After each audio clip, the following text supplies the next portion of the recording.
Call the regular meeting of the Upshur County Commission to order. We'll begin with a moment of silent meditation and prayer, followed by the Pledge of Allegiance.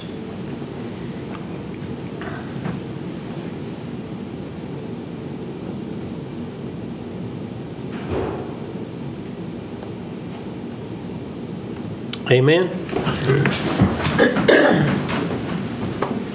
I pledge allegiance to the flag of the United States of America and to the republic for which it stands, one nation under God, indivisible, with liberty and justice for all. This time we'll have the reading of the minutes of January 24, 2013.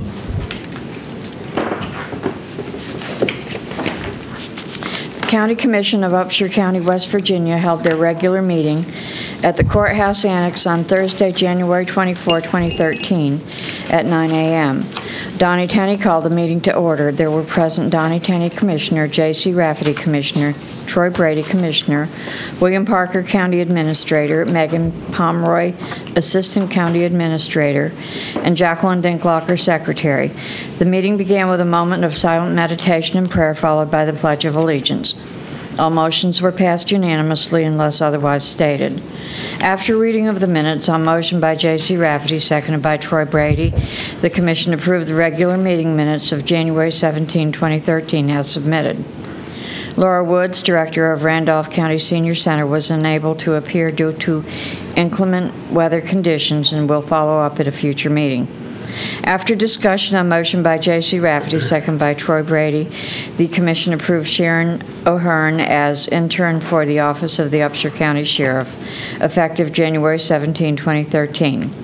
The Commission reviewed the following for your information items: notice of public hearing, amendment to enhanced 911 ordinances, 11 a.m. on Thursday, February 21, 2013, increase from current monthly fee of $2.65 to residential $4.50, business in Centrex $6.50.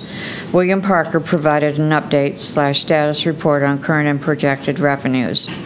Number 2, correspondence from the West Virginia State Auditor's Office, Chief Inspection Division, regarding a report on applying agreed-upon procedures for the Upshur County Magistrate Court for the period ending December 31, 2011. Number 3, agendas and/or notices of meetings as listed. Number 4, meeting minutes and/or financial reports as listed. Number 5, Board of Equalization and Review as listed. Number 5, meetings as listed. Number 6, appointments needed or number 7, appointments needed or upcoming as listed.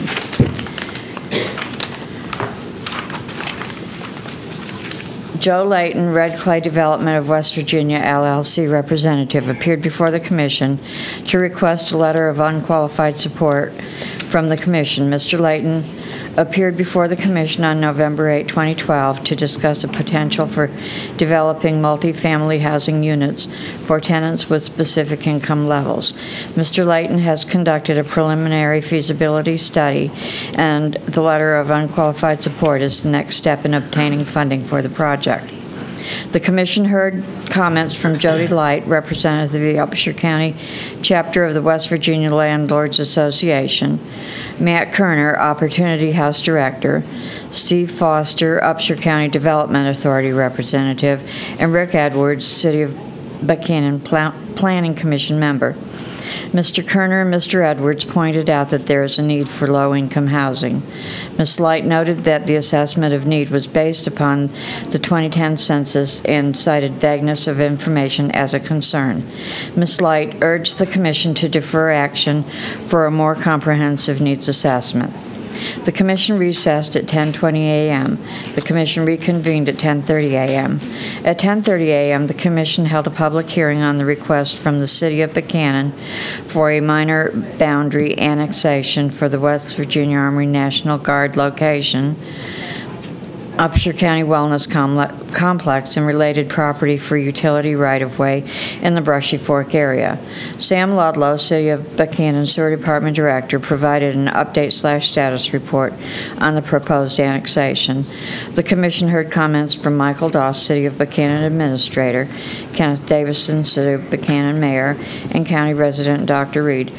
No other comments were received, either written or phone, and after discussion on motion by J.C. Rafferty, seconded by Troy Brady, the Commission approved the annexation per West Virginia Code 8-6-5.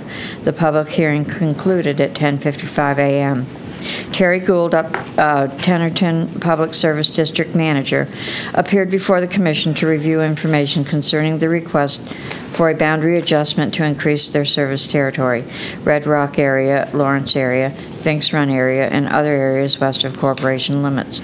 Sam Ludlow, City of Buchanan Sewer Department Director, provided information concerning the history of projects and the city's investment in the subject area. The Commission heard comments from Dave Watson Thrasher, Engineering Representative, Mayor Kenneth Davison, and Steve Foster, UCDA Representative. After discussion, no action was taken at this time. The Commission recessed at 12:15 p.m. The Commission reconvened at 1:30 p.m. Upshur County Sheriff David Kaufman and Chief Deputy Sheriff Virgil D. Miller appeared before the Commission and requested permission to commence with civil service testing process for the Upshur County Sheriff's Department. After discussion, the Commission advised Sheriff Kaufman and Chief Deputy Miller to follow up with the Upshur County Civil Service Board. The Commission met with Chapman Technical Group Representative Phil Warnock to discuss coating of the columns of the Upshur County Courthouse. After discussion, the Commission requested William Parker and Gregory Harris, Director of Facility Operations, to follow up with Mr. Warnock. The Commission performed an exit interview with April Smith, E911 Communications Center dispatcher, via conference call. The Commission approved all invoices for payment. The Commission approved all vacation orders. The Commission approved the following settlements as listed. With no further business, on motion by J.C. Rafferty, second by Troy Brady, the Commission meeting adjourned at 3:30 p.m. Are there any additions or corrections to the minutes as read? Not, I'd ask for a motion to be approved as read. I move. Second. All in favor say aye. Aye. Opposed, same sign, motion carried. Okay, we have Laura Woods, Director of Randolph County Senior Center, and with Country Roads Transit Program upgrades and funding requests. Good morning. Good morning. How are you? Good. First, I want to thank you for allowing me to reschedule. It was a little slick in Randolph County last week, and better to be a week late than to have a crash on the way. I'm always excited to come here. When I ask my staff if there's anything we should tell you that I hadn't thought of, they always say to thank you, Mr. Tenney, for naming Country Roads Transit. My pleasure. Everyone compliments us on that name, and I always give you credit for that. So I'm just here to give you a report on Country Roads, let you know we're still here, we're still plugging along. We had some great successes last year in partnering with Parks and Rec and Mountain Cap to provide some free rides for kids 3 days a week to the pool. We were excited about that. We hope to do that again this year. We've been talking to them. The Youth Leadership Challenge that took some kids from the high school to present to you and the mayor and several other folks in town, we provided transportation to those kids as well. We continue to see increases in the number of college students that are using the service, which is wonderful, and have strong numbers in the folks in the community who are using it for medical appointments, which is it's vital service to those folks who have no other way to get back and forth to those appointments. So we appreciate all the support from the Commission. We're getting ready to apply for our new grant, and so I hope when we send that request to you that you would see fit to continue your support of us this coming year. We're looking also for ideas about how to partner. I think that's how we're going to grow and get more of the word out, is to partner with other local organizations, like we did Parks and Rec, like we did the Youth Leadership Challenge. So I hope that, my door is always open and you can reach me anytime. I'll be happy to come here and meet with those folks, try to set up partnerships that would benefit the community. Do you Okay. have any questions for me? Can you just give us an update on how the usage compared to last year, how that's going?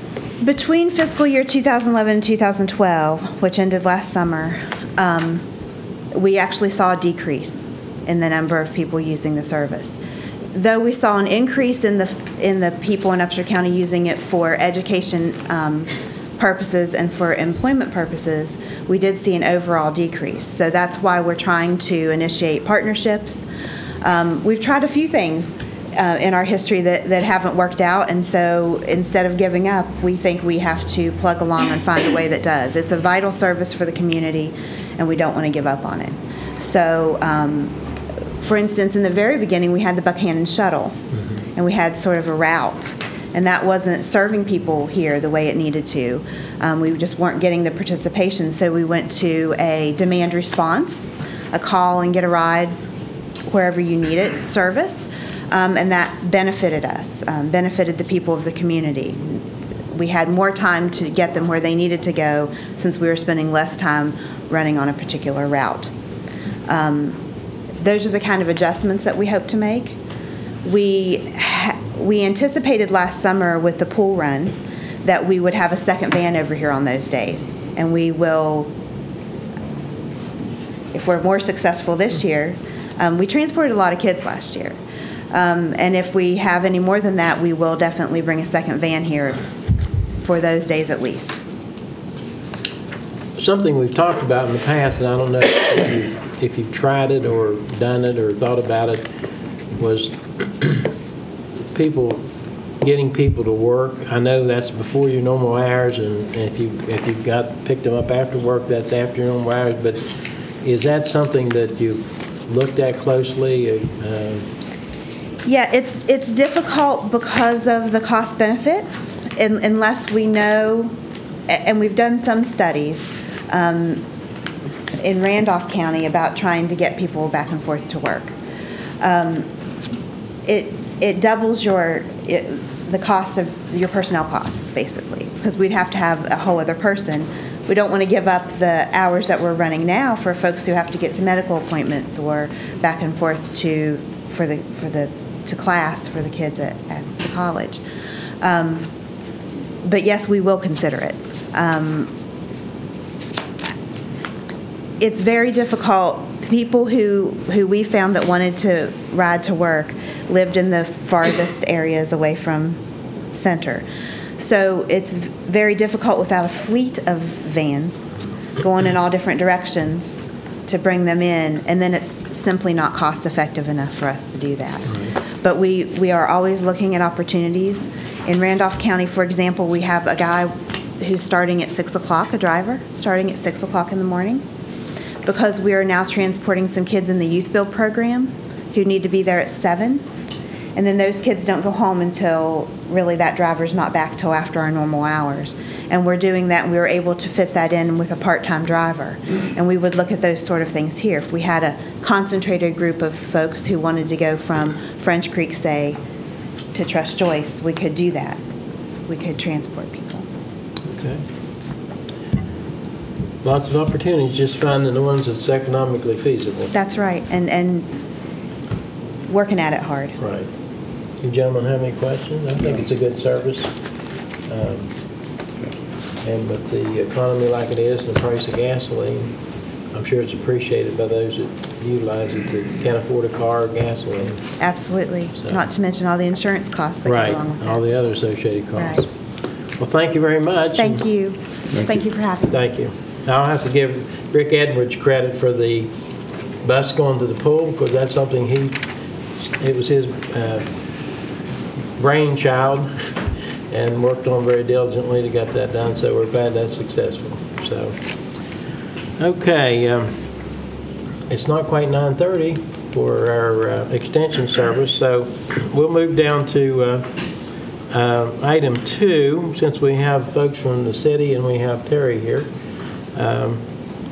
And consider whether to approve request from Tennyson Public Service District regarding boundary adjustment to increase the service territory, Red Rock area, Lawrence area, Finks Run area, and other areas west of corporation limits or leave area to be serviced by the city of Buchanan. So I think what we'll do is give, if someone from the city and Terry will give each of you 5 minutes, come up and give your, what do they say in a trial, your closing argument. So Terry, you want to come up first, and then we'll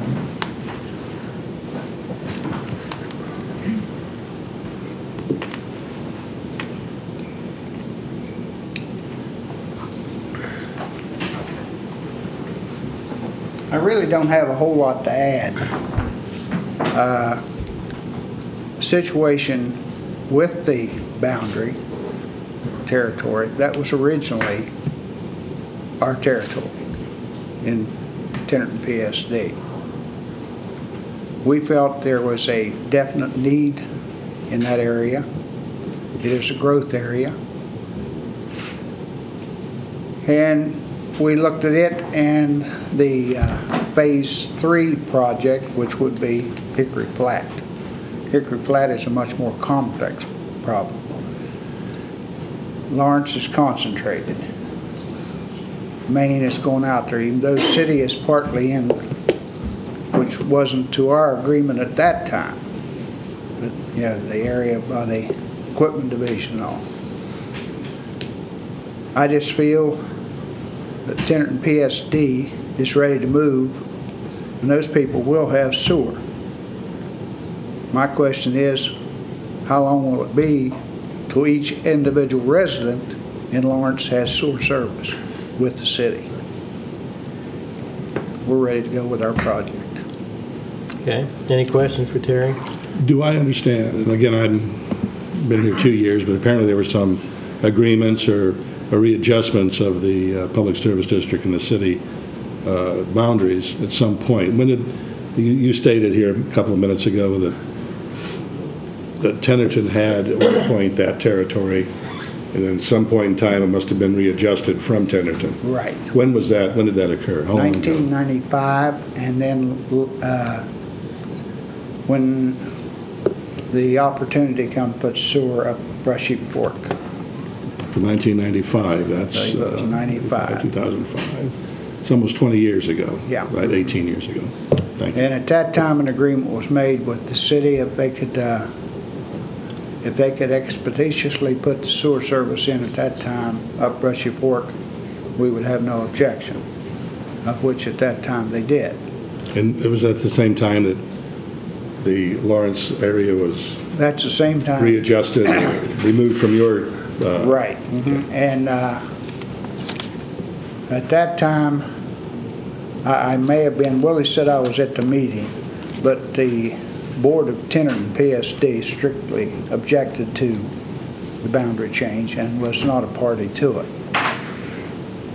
We assumed that it would be no problem, since we had a project going, to put that back into our territory and have service in that area. Well, that's what I commented on last week, that it appears that there was some miscommunication or lack of communication between Tenderton PSD and the city of Buchanan. And that's just... We knew the boundary had been changed, but we had no idea that it had been taken the whole western part of Upshur County. Okay. Okay, any other questions for Terry? Buddy? One, if Tenderton, would they hook into the city, then the city comes back through your lines at Vicksburg and then on to the city? Would that the way this would happen if you took in Lawrence? I mean, would you tie into the city lines and then from the city lines to Leggett Edition over to city? That's not, yeah, that's exactly right. But that's what happened whenever that territory going out past the equipment division, that originally was Tenderton's, and we had a line right to the equipment division. And also, we transport all the sewer from Brushy Fork through our lines right now for the city. I don't really see that being I mean, it's it's flow, whoever it is, and it's through a line. So if you would get this, you would tie into the city lines where they have it out at Right. ETI, and then the city would transport it from there over to your lines and then Right. pay it through your lines back into the city, correct? Right. Okay, thank you. But every time it passes from from the Public Service District to the city and vice versa, there's a fee attached to it? There could be. I don't anticipate, right now there is a fee with the city, but I would look to something to the fact that there wouldn't be transport fees because, yeah, both of us are using the same facilities. I wouldn't see any fee basis there. It's just the opportunity for those residents to have sewer service in a rather fast order with this project. And you'd be serving, you stated 140 residents approximately out there? And there's 180 on Hickory Flat study, but it costs more to pump that. Yeah, it's a more complex. That is not off of the list, by the way. You know, that is another phase, depending on funding. This was all, when the Obama money and stimulus money come available, there was about $8 million set aside for this total project. Then the rural development curtailed part of that, and so we took the less expensive project and the one we felt was more need. You have a greater concentration of sewer out there, and you've got development in that area. And that's territory of Hodgeville PSD. They furnish the water out there, of which we have the readings right now, which would be easy to build a sewer customer. But if it's something that we're interrupting the plans of City of Buchanan, I don't want that to be a hindrance to the project for them. If that's the case, then you would concentrate your efforts back on Hickory Flat? The advanced engineering money is already on both projects. Right. So I assume we would, and it depends on the board. I can't make that. Right. And what was the difference in the cost between the two projects? $750,000, I think. I can't really answer. I don't have the papers with me, but it's more expensive due to the fact we're going to have several lift stations out there. The total project, where is this, you mean in Hickory Flat? Or on Lawrence? Which has more lift The total project, if I remember right from last week's, about $4.3 million on Hickory Flat, Right.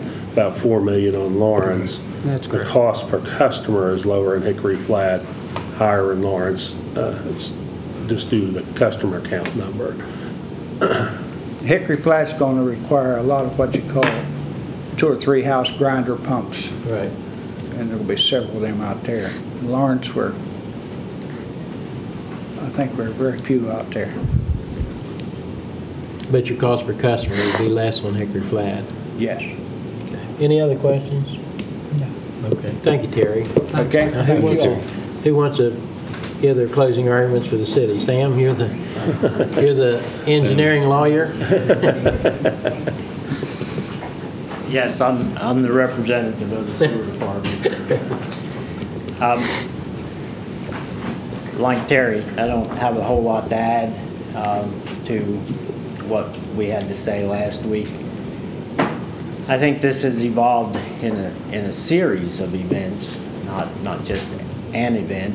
I think there are actually 2 actions, and there have been subsequent actions that have removed territory from Tennerton PSD because of the opportunity for Buchanan to undertake projects. I think there were actually separate actions relative to Brushy Fork and the Weston Road.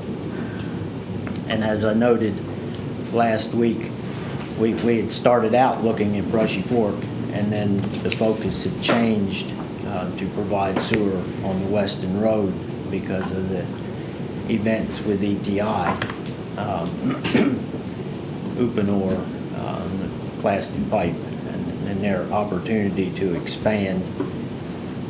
And if they couldn't, they were going to leave Upshur County, and we were able to step in and provide sewer service, which at least kept them in the county for a while. We think it's not logical to have these step. You know, you have one utility, then you go to the other utility and back into the first, and with this proposal, you would have Tennerton going into Buchanan, going into Tennerton, going back into Buchanan. And I think there will be costs associated with that.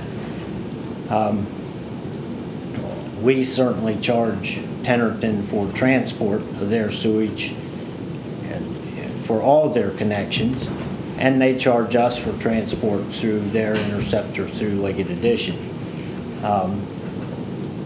So we would expect to charge them, and you know, the fees are not real high, but there are costs.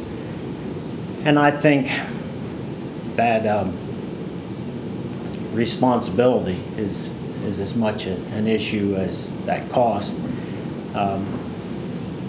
You have customers that have problems or needs, and it can become confusing as to who is the utility providing the service,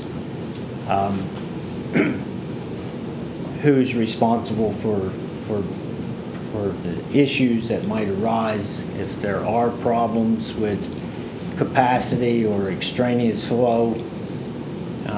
Having multiple different utilities involved or breaks in the responsibility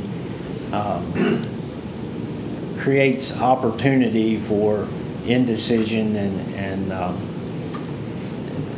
not identifying clearly who is responsible. I would also note that, as I pointed out, there have been a series of projects. I mean, we did that first project on the Weston Road to get the ETI and the transfer station and the Department of Highways new maintenance garage. And we did a project in Brushy Fork. We did another project in Brushy Fork to get to the two car lots. We did another project to get out to the Hampton Inn. We did another project to get out to Rennie's Mobile Village. So we've been very active out there. We've done project after project, and we've done those with the expectation of continuing in the service area. Sewer service is defined by watersheds. I mean, that's a basic principle in the design of sewers. You look at drainage basins. And so we've looked at the Brushy Fork drainage basin and the Finks Run drainage basin and Mud Lick. And they define 3 different sets of sewer interceptors, main lines. So you make these investments with the expectation of continuing to follow up and extend within that watershed. We're not looking to go outside of those particular watersheds. So I think, as far as a summary, I think we're actively engaged at the request of the Upshur County Development Authority in developing a project,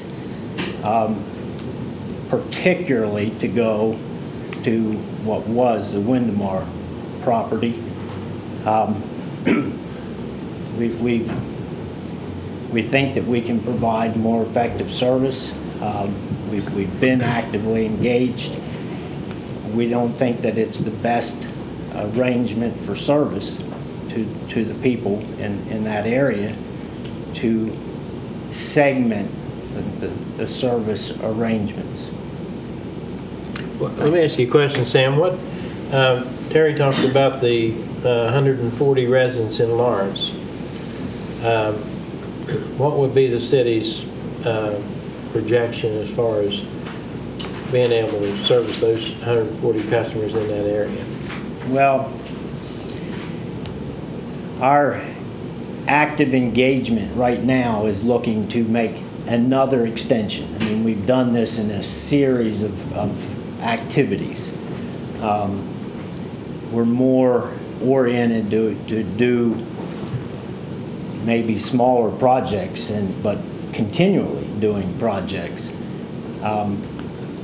We haven't gotten an awful lot of expression of interest out of Lawrence. I mean, the Nova Edition in Eagle Street and certain places along the Weston Road, along Smith Avenue in Brushy Fork. I mean, we've gotten over the years a lot of inquiries about service. We haven't gotten that kind of expression of interest. Where we have done extensions,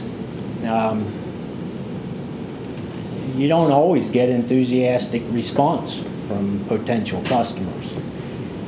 And in fact, the sanitary board has adopted a policy that if we go statute, we have authority to make people hook on. If we have sewer service available to a customer, we can make them hook on. But the sanitary board has adopted a policy to not enforce that if they have an adequately performing individual system. You made a big investment in a septic tank or an aeration system, it works fine, and then all of a sudden you're forced to reconnect to public sewer and pay a pretty sizable sewer bill if you're looking at what's going to come to pass as a result of these projects. And of course, the public health aspect of it requires that you address those issues. I mean, if you don't have a properly operating system, the public welfare dictates that you make people hook on. But if you do have an adequately operating system, then that's not so clear, and it could be a pretty severe economic hardship to individuals. So for us to, I think we would want to evaluate the need and the opportunity to be cost effective and to have interest in that area. I don't think that we're prepared to say that we're just, no matter what, we're going to extend service there right away as part of this pending project that we're undertaking. We've gotten a lot of expression of interest between Red Rock Road and the Quarter H Tire where the gravity sewer can be extended. From that point on, it has to be pumped from Lawrence in. So we would clearly pick up those customers. And then we've gotten economic development interest to serve the Windemar property. And I refer to it that way. That's not the property. I think it's Shaw's property now. So where we have a clear identification of interest and need, that's where we're going to focus. And if, as we develop this project, the interest in Lawrence becomes apparent, we would be actively pursuing that as well. Okay. Any questions, gentlemen? What's it cost to hook up to the sewer system? Our tap fee, Tap fee, well, monthly fee? if $250. I mean, that is our standard tap fee. We do have some provisions relative to extensions that a tap can be $2,000, but the standard tap fee on our existing system is $250. Now, Public Service Commission rules and regulations say that if we're going to do an extension to reach you as a potential customer, then we're obligated to invest 5 times the annual income that we expect to get from you, and any remaining costs you have to support. Now, that's why you get involved in these projects like Tenerton has done and that we have done, because we did an investigation for Porter H. Tire. They were very interested in getting public sewer, and we developed a plan to extend sewer to that location. And it was just too expensive. Sewer construction is difficult and expensive, and they couldn't support the cost. So that's where you get into these situations where you're looking at outside financial support. So the answer to your question is, depending on what your circumstances are, you could have to support quite a lot of cost if it means that we have to build an extension to get to you, unless it's part of a project where there's other financial support. Whether it's just between us as a utility and you as a customer, you would have to bear the cost of an extension. But if you are on an existing, where there is an existing sewer, it costs you $250. Okay. When you get sewer up in Hinkville, you know how much it's going to cost to tap on, buddy. Now, I just wondered how many people would go through that if they had a working septic system. Well, and I think the city needs to be commended for that, because it is, you know, aeration. You're $6,000 to $8,000, and septic system's probably 5 or 6. So, and if they're a functioning system, the problem is in a lot of areas they're not functioning in low-lying areas, and that's a real health issue in a lot of areas. We would depend on the health department Right. for support in a situation like that. Doing sewer extensions is pretty complicated. We had a situation, if I might just relate this, in a completely different part of our system, where there was interest and there were 16 customers. And we did an evaluation and said that with what we were obligated to support within the Public Service Commission rules, each of the 16 would have to pay $4,000. That's not too bad. Well, half of them were willing and half of them weren't. So we went back through the numbers and said, well, the 8 of you that are willing, now you have to pay 8.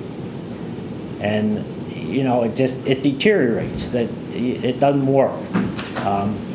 So these projects where you can get outside financial support can be very important too. And if you look at what we've done on the Weston Road in Brushy Fork and Mud Lick, we had substantial outside participation. You all have provided some of that support. The Department of Highways, DEP, the landfill closure program. You know, they're just individuals, companies. There's been a lot of outside support that has allowed us to undertake those projects. Thank you, Sam. Okay, so the question we have, and the decision we have to make, we have a request from Tenerton Public Service District to increase their service territory in the Red Rock, Lawrence, Finks Run, and other areas west of corporate limits. Excuse me, Mr. Tenney. If the commission is interested, there's a procedure that would be required to go through. It's not increasing.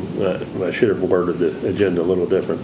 You have to have a public hearing, and so if the commission desires to entertain increasing the Tenerton Public Service District area, then it's starting that process, public hearing process, public notification process per the statutes.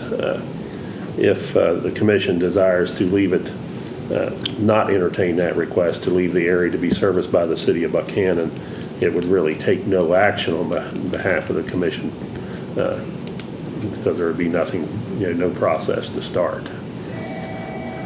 Well, but the commission needs to make a decision. The commission needs to make a decision for everybody's benefit of, project applications are pending from both entities or in the process of being developed, so the entities will know which way to proceed, whether, Tenor proceeds with Lawrence or Tenerton proceeds with Hickory Flat, or whether the city proceeds with the Finks Run project they're working on, so.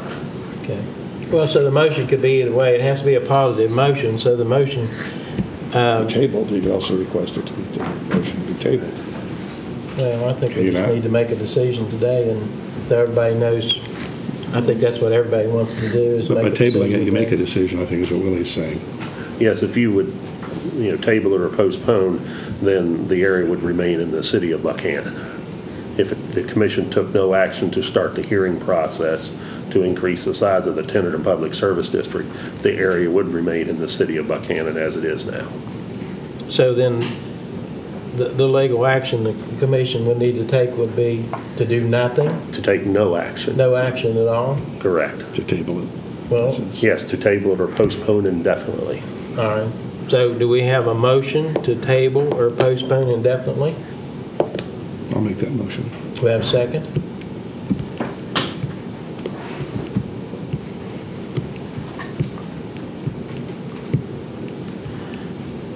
Is that a second, buddy?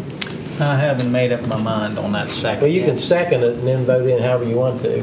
Second it doesn't mean you're for or against something. I'll second that. Okay. All right. So everyone understands the motion is to, if we vote in the affirmative, we're tabling it, and then everything will stay as it is right now. You're tabling and postponing indefinitely, yes. Right. That's the same as the refusal.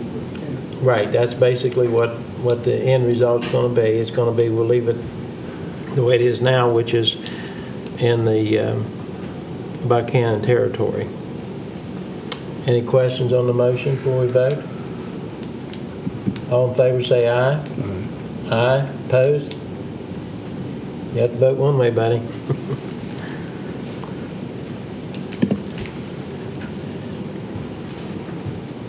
That's a hard decision, I know it's hard. and it's not easy, and I looked at that from several different angles. So I'll vote aye. Aye. Okay. Okay, folks. Thanks for your input, and at least everyone knows what the course of action is. So, and let's take a 5-minute recess while Extension Service is getting their thoughts together.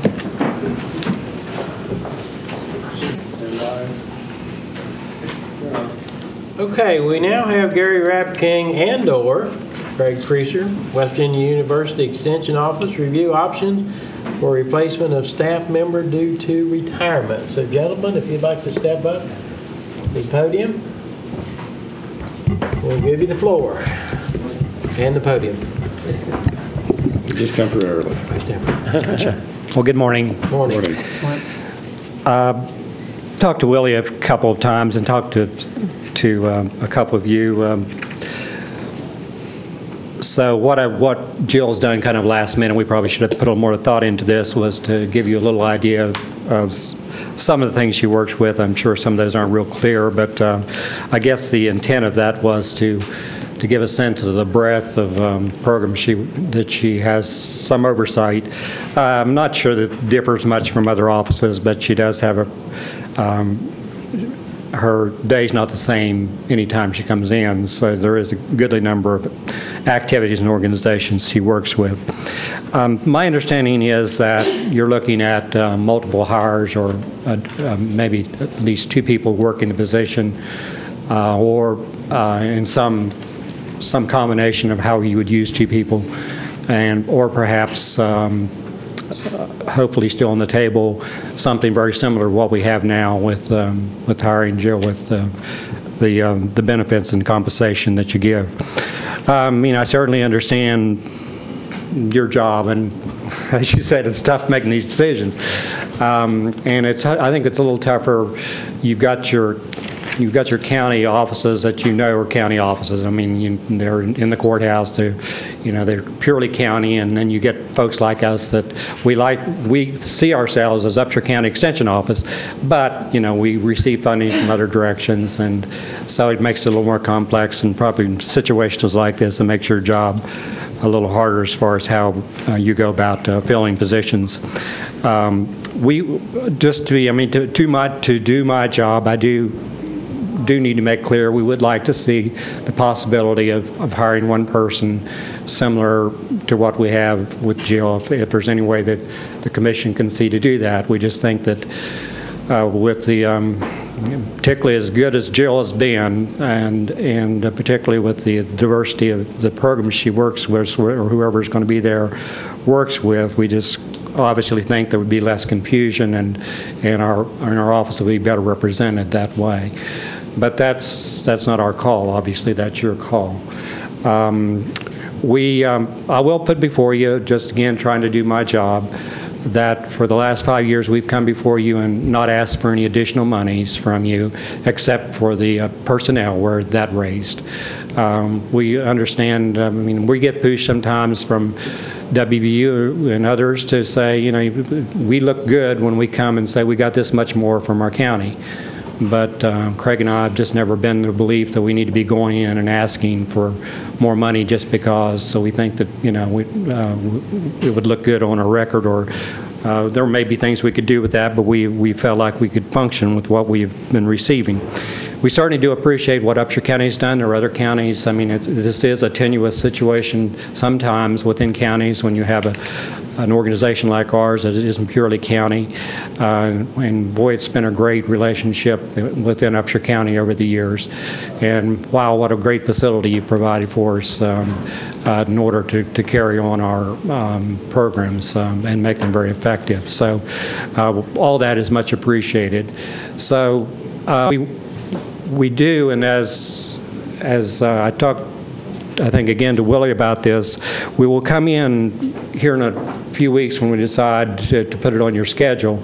We'll come in with our budget again, and we will be $14,000 less. Now, that's partly due to our 4-H assistant program, or she's already decided to go with her husband's insurance. So that is money saved. Now, that's money's already saved. That doesn't, no matter what decision you make, that would be money's already saved. Of course, we're also assuming even if you went to a full-time employee and someone similar to Jill, it wouldn't be the same monies that surely not, because she's had she's got a lot of expertise and years of service. So we're hoping that even if you were able to go that way, and I realize these are difficult times for making expenditures, and you don't know even yourself what you're going to be bringing in, that we would probably be $20,000 or so less, I would think, and that's Willie can make that call closer, but than we, as far as what had been budgeted the previous year. So if that helps any at all with, making this a little easier to go that route, and then that's what I'm trying to do. But hoping that works to your benefit. Yes, that's right. I'm trying to use that as some way that might help you to see it from that direction. But I talked to Mr. Rapking this week and just outlined at least three options that I knew the commission had available to them. Was continue the full-time position, of course, at a reduced rate, of course, at a lower rate, because Jill's been there a number of years. And with the benefit package, the county benefit package, and I'll sort of rank these in order of preference, I'm sure. The second preference is one part-time person, where you would still, if they work 35 or 37 hours a week, you still have the insurance cost. You wouldn't have some of the other costs of vacation or those type of benefits. But starting January 2014, any employee that averages more than 30 hours a week or works more than 120 days and averages 30 hours a week, it would be eligible for medical insurance. That's the Patient Protection and Affordable Care Act. Also known as Obamacare. AKA Obamacare. The third option is just strictly to avoid that is two people working less than 30, which is by far the least desirable option for operations.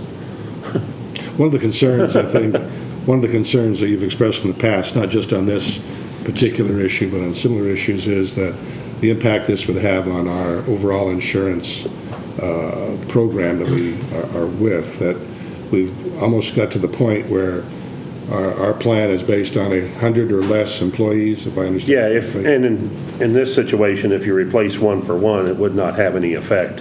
If you use option 1 or 2, would not have effect on that. Now, option 3, depending on how it was structured, if they work 20 and 20, could actually increase that option, increase that number by 1. Because even if they're not eligible, if they work more than 50% of the time, and how that relates is if 100 or more employees, or 100 or less employees, Medicare for a disabled spouse becomes primary. If you get over that 100 employee count, Medicare becomes secondary, and our insurance becomes primary. So we have a few situations where we do have disabled spouse that are currently covered by Medicare, and if we get above that 100 employee limit, then we could, be adding cost, to our overall program. So even if you went with option 3, if they work 20 and 20, Still could impact that. It could impact that. They'd have to work 24 and 16 or something like that, 3 and 2 days a week. But that is the least desirable option for operations by far. I recognize and you might just take that option kind of stand up there. us. Stand up there, quick. That option kind of concerns us a little bit because of continuity, certainly if you look at bits and pieces of this list, you could say you might be able to work out somewhere where somebody does things for 3 days, Monday, Tuesday, Wednesday, and somebody does Thursday, Friday. But she does parts of these things every day, right, and not necessarily on Thursdays.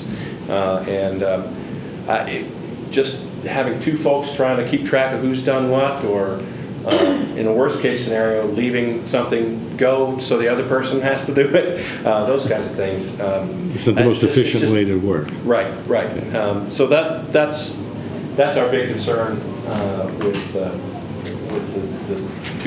two really part-time folks. So. And I talked to Mr. Rapping and Mr. Preaser both of not myself really understanding the duties of the job, of how that would impact the operations, and giving them a chance to come and explain how it impacts their operations. And in a larger office with more staff, it may be more feasible to do something like that. In a 2-person staff, it could be difficult. Right. And some things that aren't quite so clear. You could hire at any of these different scenarios and perhaps get great people. But I don't underestimate what we've had. I mean, we've had a great representative. That first person to answer the phone or that comes to the desk, the first person they see as people immediately pick up on who you are as an organization. And, we're looking, we believe that with that first option, that's most likely that we're going to get closest to what we've had in the past. As far as, I do believe that Extension is seen as friendly and there to help and assist. And we believe that scenario would work better for... feeling part of the team. Yes, exactly. She is. When you're talking about us having a party, there wasn't even a thought about not having a party for us. We had to try to make it look like we weren't wasting our whole day for you all, but it is definitely a team, and we really, that's not just words. So it would work better for us if it could be done in that scenario as far as just staying a unit. I'm the newest here in this county as far as actually living here, and if I didn't have Jill, Mavis, and of course Craig lived here, why you just have that entity of someone, if you don't know it, somebody else knows it, and they're there, and we just don't think too much of it of who's boss over who, unless it's a scenario where you need to be a boss, but most of the time it's a teamwork. So yeah, that's a very, very important point. So basically, with the change in Mavis, that went into effect part of this fiscal year, right? Yep, in June of this year, budgeting, yes. that will reduce the budget by what, 12,000? I think she had an employee spouse, so approximately 12,000, I think. So that'll be an automatic reduction in their budget for next year because of that. And I think, of course, there's money in the budget now to hire someone full-time. The problem is when you come to July 1, as to whether there's budget next year. Yeah, you don't want to make the decision and then change it in July. Right. You want to do whatever decision Right. now. So, and that's, I mean, Jill's, is today her last day? Today's last day. Today's She's last kind of day, sadly so- packing up the boxes right now. So that's an open position. So that's something that we need to decide soon, so the advertising process can get started and they can get someone down there to continue that function. So, And we can use this as, similar to what, like a job description, we can use this Right. during the interview process. We can expand on that if it helps. That was done pretty quickly just to give us a little I idea. think that's sufficient for what Right. we need. Yeah. I think you made your point of Okay.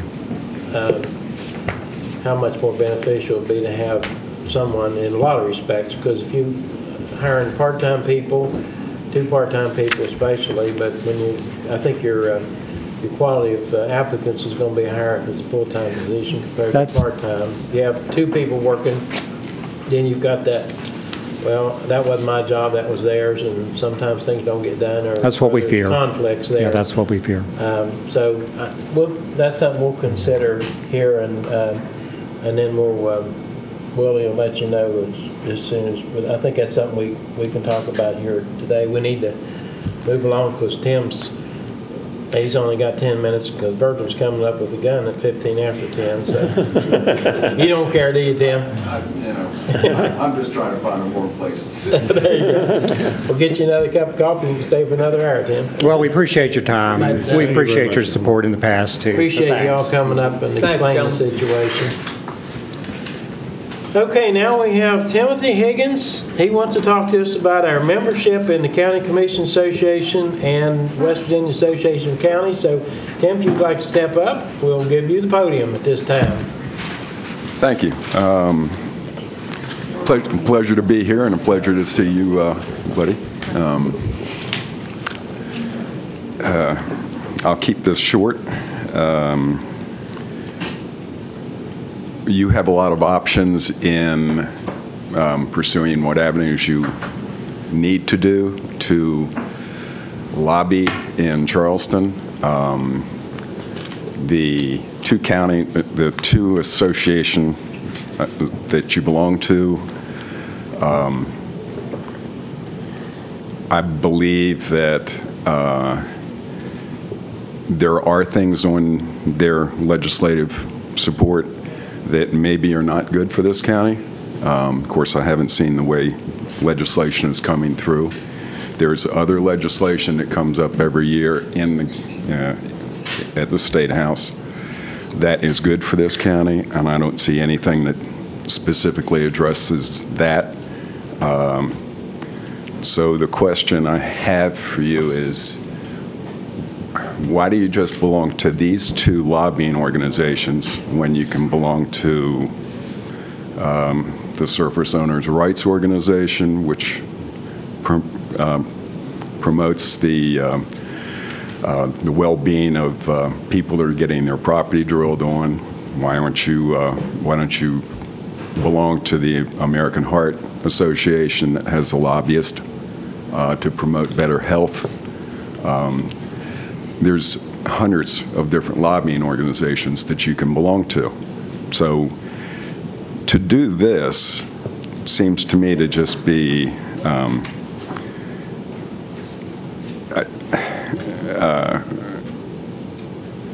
and I guess have to go back quite a few years to find out how Upshur County actually became a member. And I realize that both of these organizations have a 2-day junket down in Charleston, which is expense paid by the taxpayers. For some odd reason, it seems to be in the most expensive place, the Embassy Suites.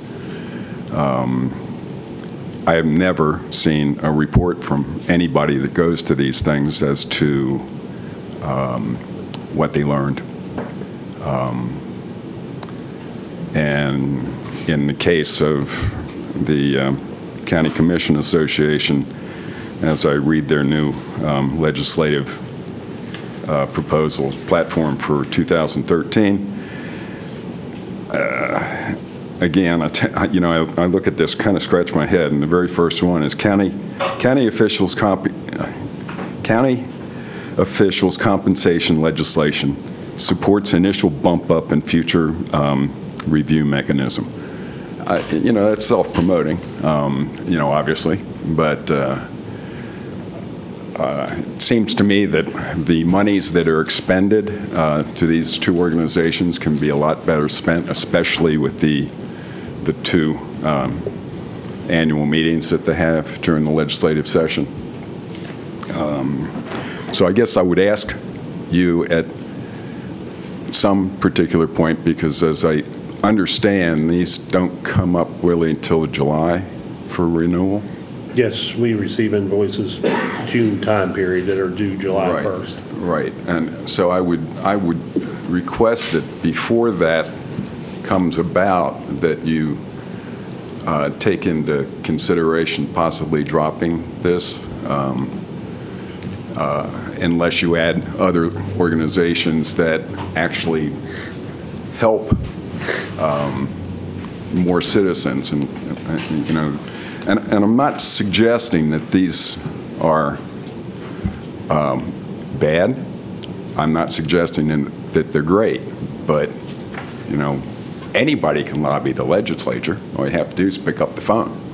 So that being said, if you have any questions, I'll try and answer it. I would say that the purpose of both of those organizations is to help the elected officials do a better job. And there's a lot of training involved, and you welcome Buddy there, and we're glad to see him. And I would give him an opportunity now to speak to what both of those organizations had a training for new county commissioners and new elected officials, and Buddy attended that. JC and I both have been to those, but this was Buddy's first year. So Buddy, why don't you speak just to what you learned and how beneficial that training was? And that was sponsored by the County Commission Association and the West Virginia Association. I understand that they do. So maybe you can explain there how beneficial that was, Buddy. To a new person sitting here as a newly elected county commissioner, I attended both of them. It was a learning experience, and once you go and obtain that knowledge, which I didn't obtain all of it, you see the difference in how you look at things, the difference in liability issues. I think they're both, because I just started in January, but I've attended both, and I will attend other meetings there, because you do pick up knowledge.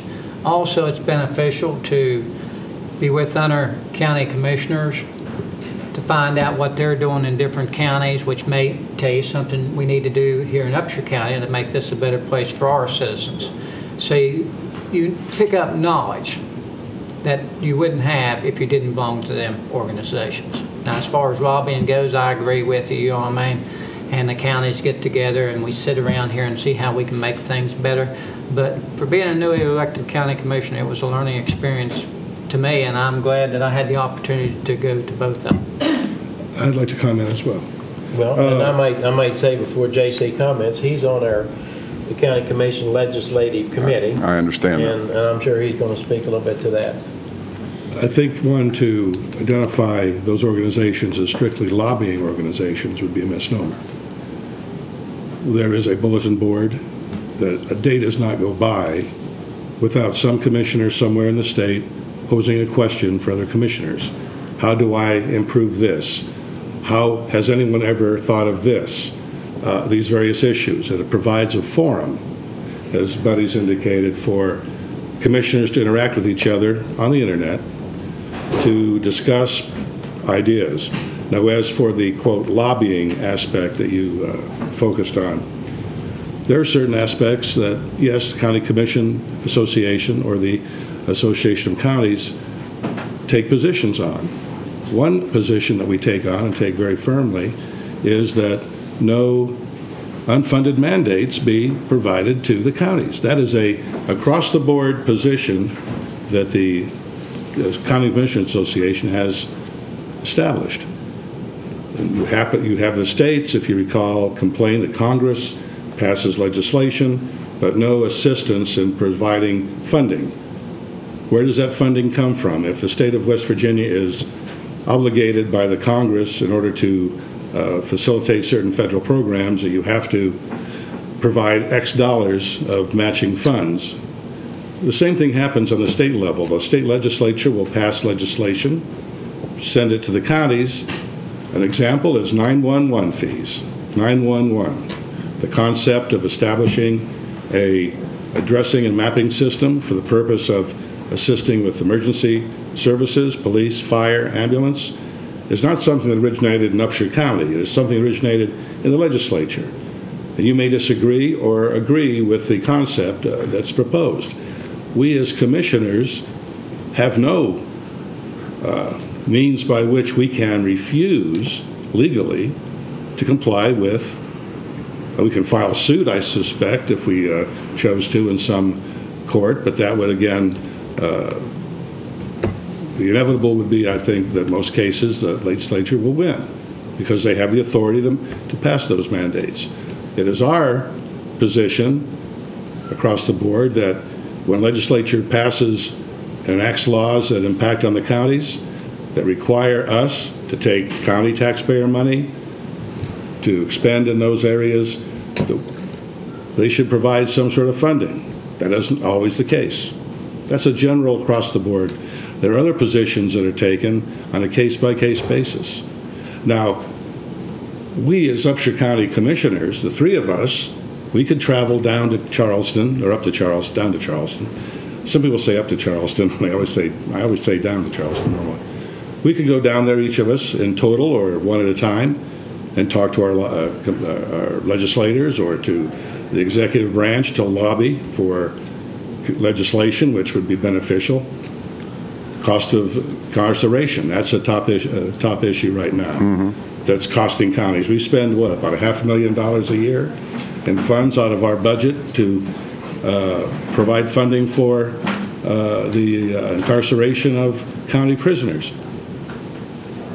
We could do that on our own, but it makes much more practical sense to have an organization where every county commissioner has the opportunity to voice his or her position at our conferences and in our communications with each other.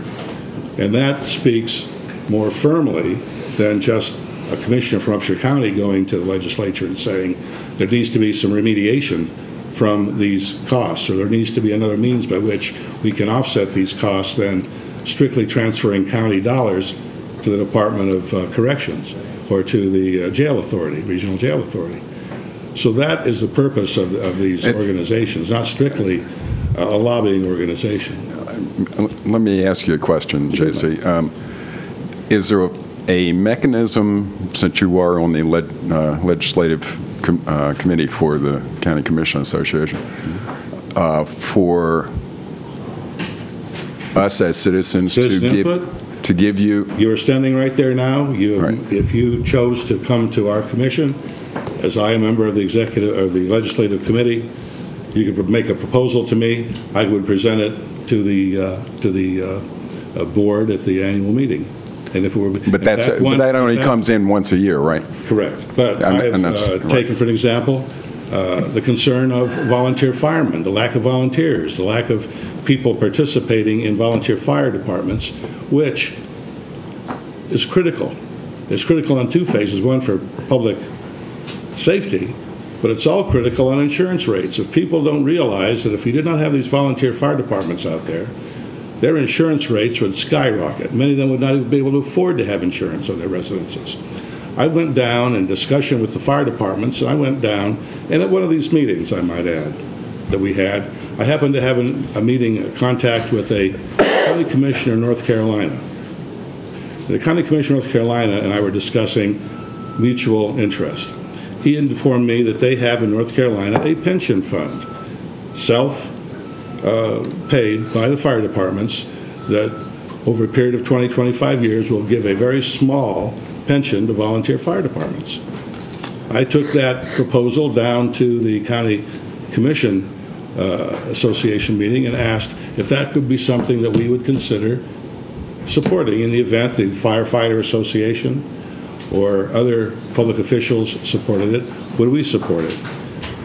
With the proviso that in the event this were to be pursued, that it should not be funded necessarily by the counties totally, but also the state should step up to that because this serves their benefit as well.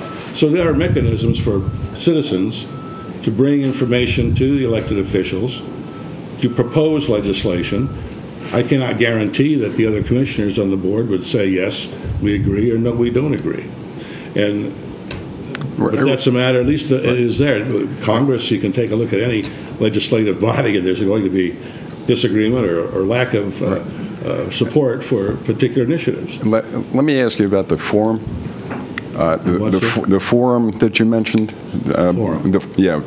For back and forth discussion between commissioners. Mm-hmm. Is that something I can get onto? Not.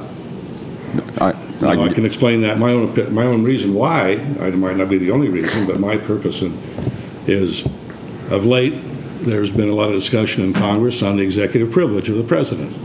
Now, we may disagree or not disagree on what the president is doing or saying is executive privilege, but the idea of executive privilege, that the president has the right to have his advisors, his counselors discuss with him issues of policy apart from the public so that he can get a accurate and a candid opinion about certain policy issues is acceptable. We have Mr. Reed in the courtroom here today.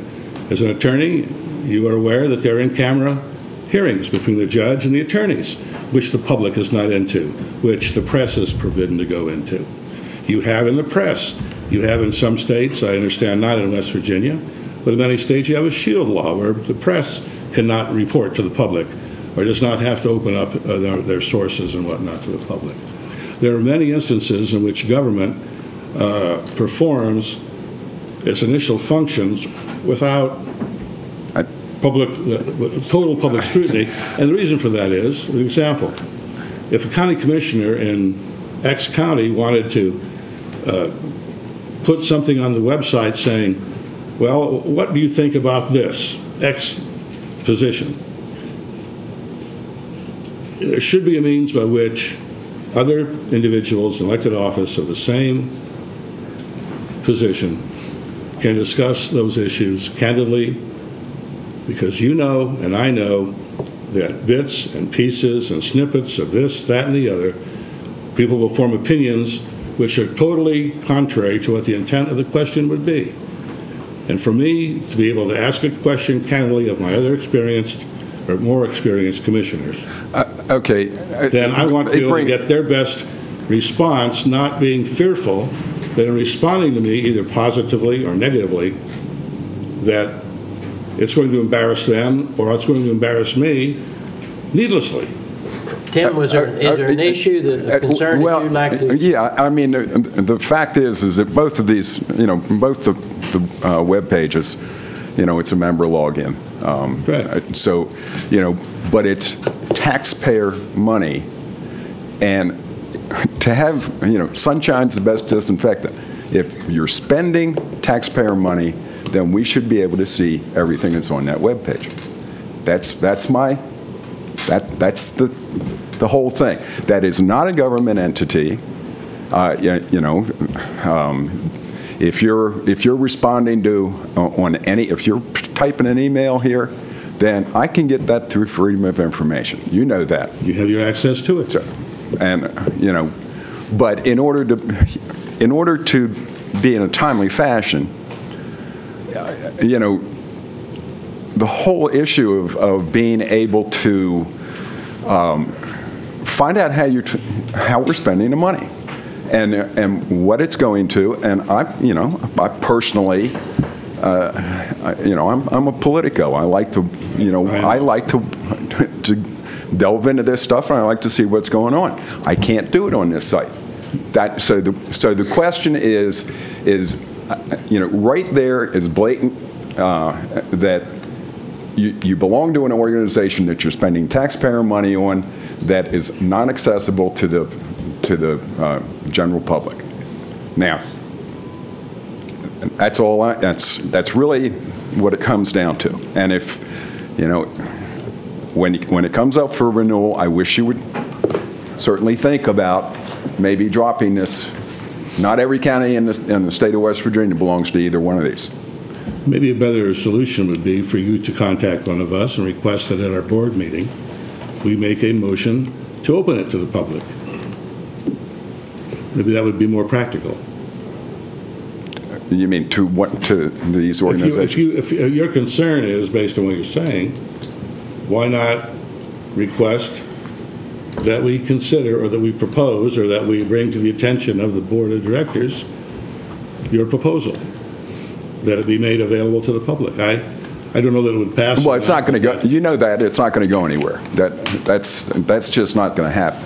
I'm asking you as commissioners that have the purse to, when this comes up for renewal, there's approximately $6,000 a year that you can save there. If you don't go to these 2 embassy suite things that they have every year, that's approximately another $4,000 each.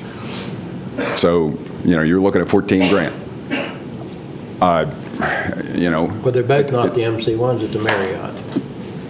Well, I know the County Commission Associations. They do get reduced rates because of the size of the parties. But, you're focusing on the county commission. That is, we provide a forum. We provide a forum for the public to come in and raise issues, which is the way it should be. Right. Democracy. But you're missing the point. You're missing the point of the taxes being given to an organization that the public has no right to get to. I understand. And but that right there is every elected organization, every elected body, every elected official has a similar organization they belong to. There's Assessor Association, Assessor Association, Clerks Association, a Sheriff's Association. We are an association as well. We have a forum for you to come in and comment. So you're saying you wouldn't mind if we joined, as long as you could go on the website and look and get all the information. That's what it comes down to. It's taxpayer money is being spent where I can't get to see the information. What about the CIA? And that is that's it. Okay. Well, I'll tell you what. I'm on both boards. And if you, I'll make that request on your behalf. Okay. To both boards. I'm on the County Commission Board of Directors, and I'm on the West Virginia Association of Counties Board of Directors. I will make that request on your behalf to both boards. Okay. And if they know what the decision is. And if they don't take that up as a consideration, would you consider removing the county from those 2 organizations? I think specifically because of the sunshine.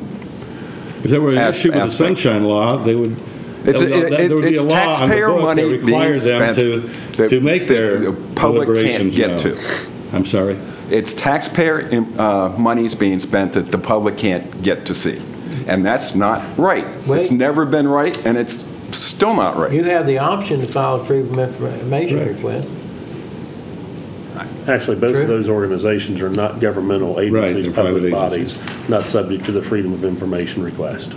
I didn't say he'd get it. I just said he could file it. I am corrected there, Mr. Tenney. You are correct. All right. We understand your position, Tim. Yeah. And I'll bring it to you. And you can either call me or just call me back in here, and I'll be happy to hear. And I'm sure another remedy, Tim, might be for you to run for public office. Then you have an interest, access to all that. You indicate your would you like to hear what my wife said about that? We've already heard. It was something about cutting something off. I didn't, I'm not going there. But I mean, I understand your concern. I do not share the same concern. But that's because you're seeing the information. I'm not. Right. Okay. So in that being said, thank you. I will make that request on your behalf. Okay. Thank you, Tim.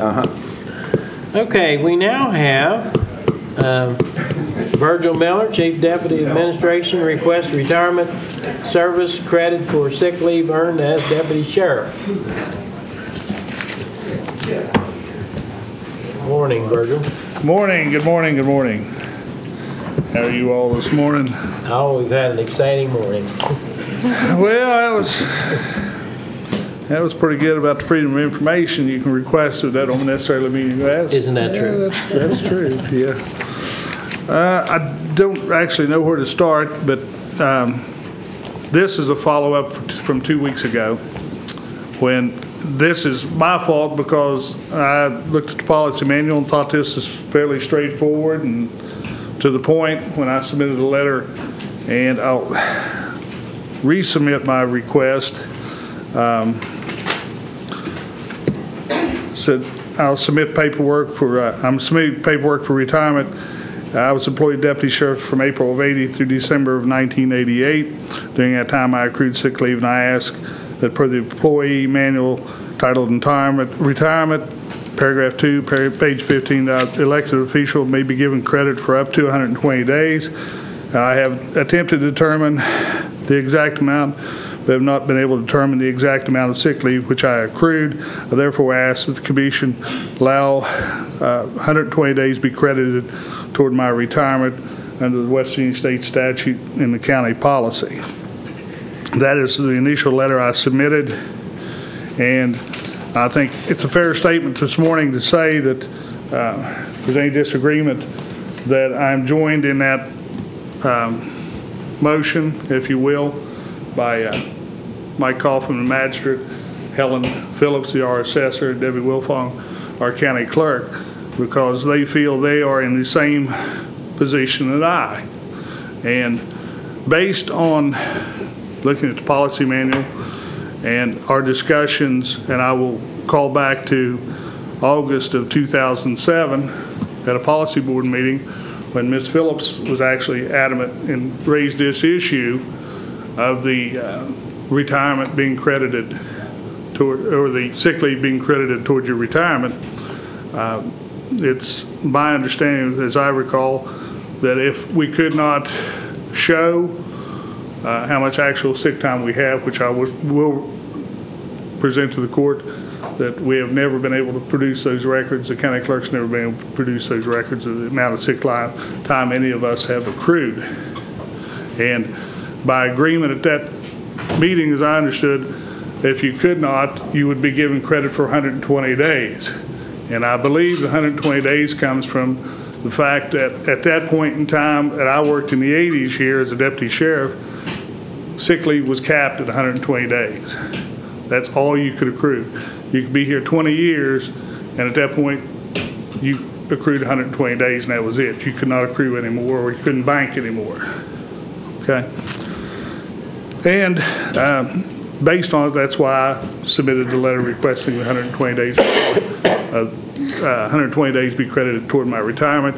That actually equates out to about 1 year additional time credited toward my retirement. Okay. There is, I have looked into it. I have contacted the retirement board and talked with them on a number of occasions. I have a letter from Carolyn Brady. She's the assistant manager of Public Employees Retirement System. She emailed it to me yesterday, and I'll present you with a copy of it, where there were specific questions I had posed to her, and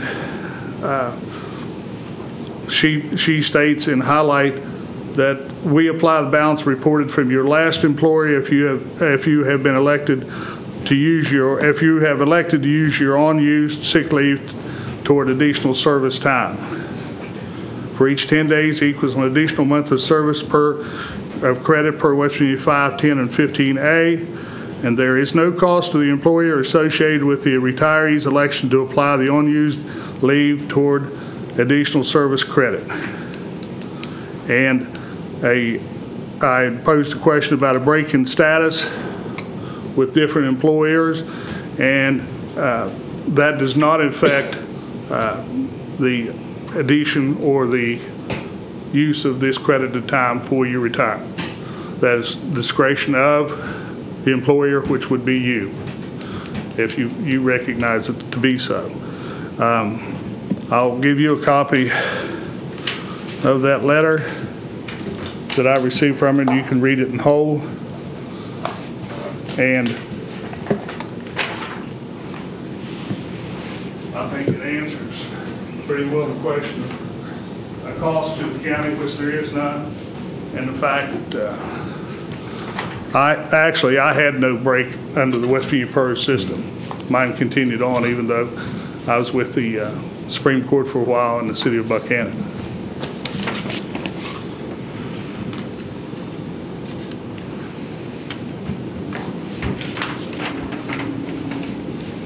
Does anyone else have Helen? Debbie? I just had a copy of the minutes, if you want a copy of the minutes. Yeah, if you would. I actually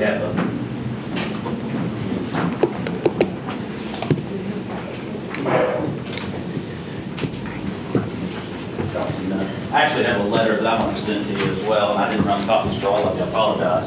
So I'm just going to the president in regards to my time. And, also attached to that was is a copy of my last time sheet when I was employed as the deputy sheriff. And that's the time that I'm asking for. That's the time I'm asking for is the time that I was employed at the sheriff's office. Sick leave policy, that's policy. From 2005 to December 31st, 2008, before taking office of magistrate. I will say on address mine is I was unaware until this issue came up that there was a time frame in the policy to request that. However, I think in the policy it says 90 days after you were elected. I think I fall in that time frame from this election cycle. So, but anyway, I think that when I didn't do an estimator for Upshur County, I did it for, when I left Lewis County, I did an estimator, and it had a place where I indicated and supplied them a copy of my timesheet over there for the amount of unused sick time or vacation, which I was paid out for vacation from both places. So that's not a question. We're just talking about sick time.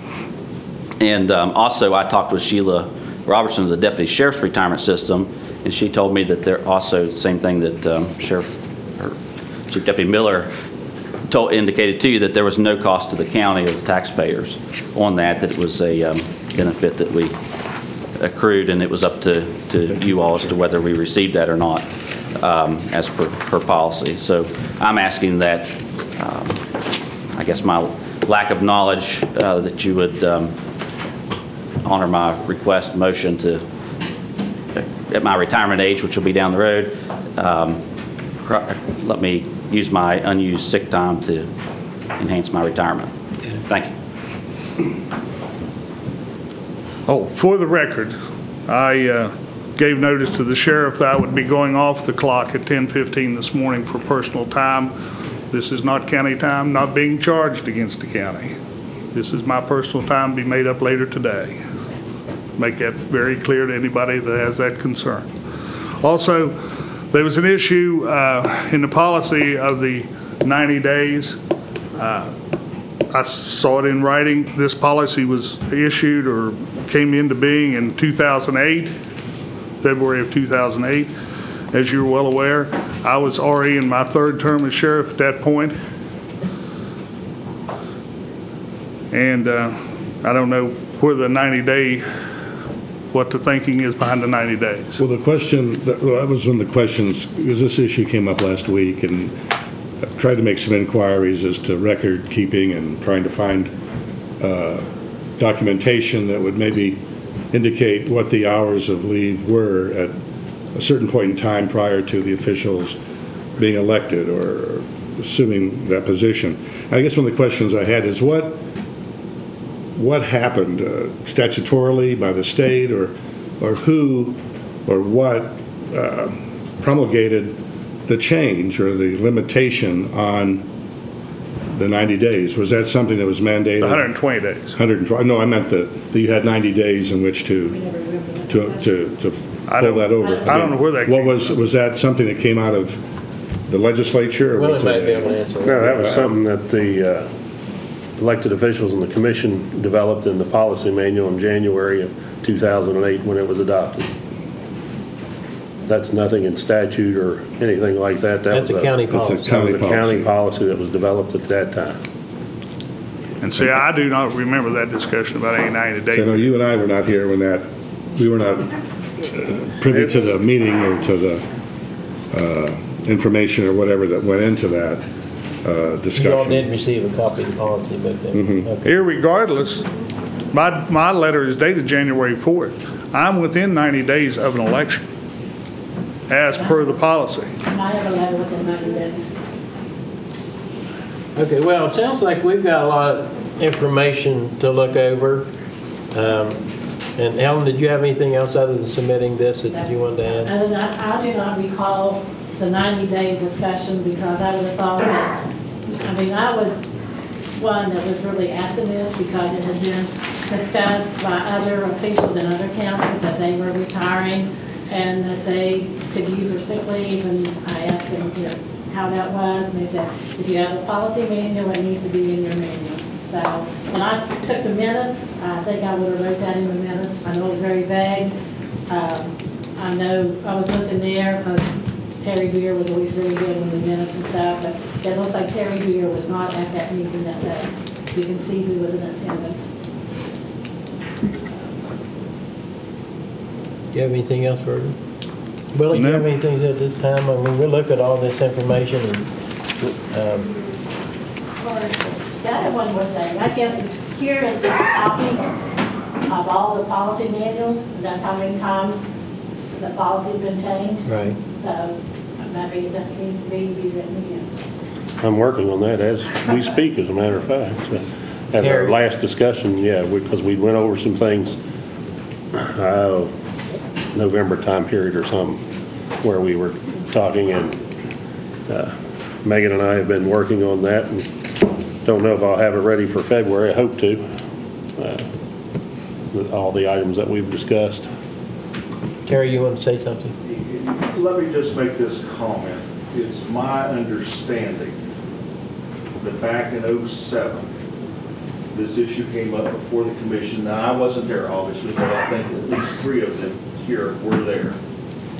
And the commission and the elected officials at that time agreed, since they didn't have records to show if they had more than 120 hours, they would just simply cap it at 120 hours apiece. Everyone was in agreement. Everyone was happy. Most of them feel that they had more than 120 hours, but they accepted that. So you had an agreement between the commission and the elected officials. Then a year later, this added requirement is put in. I think that once there is an agreement between the commission and the officials, that's binding. I don't think you can undo that by putting some language a year later that says, well, you do get it, but you got to give notice. If the bank were to send you a letter tomorrow and say that car loan you have at 6%, we're going to amend it, just say you have to have 10% interest. You're going to go, whoa, whoa, whoa, we had a contract. It said 6%. Same way here. The commission established a policy. It was in effect a contractual agreement between everyone that said, okay, you got it. Once you have it, you have it. Now, if there is language inserted a year later that says, well, you have to file this letter within 90 days, I don't think that's valid since you already have a contract, number one. Number two, they obviously thought that they had a binding agreement. Otherwise, they would have filed that letter. Common sense would dictate that if you're aware that you now have to file a little one-sentence letter, which is a minor inconvenience versus what's at stake for you, you're going to do it. Or simply put,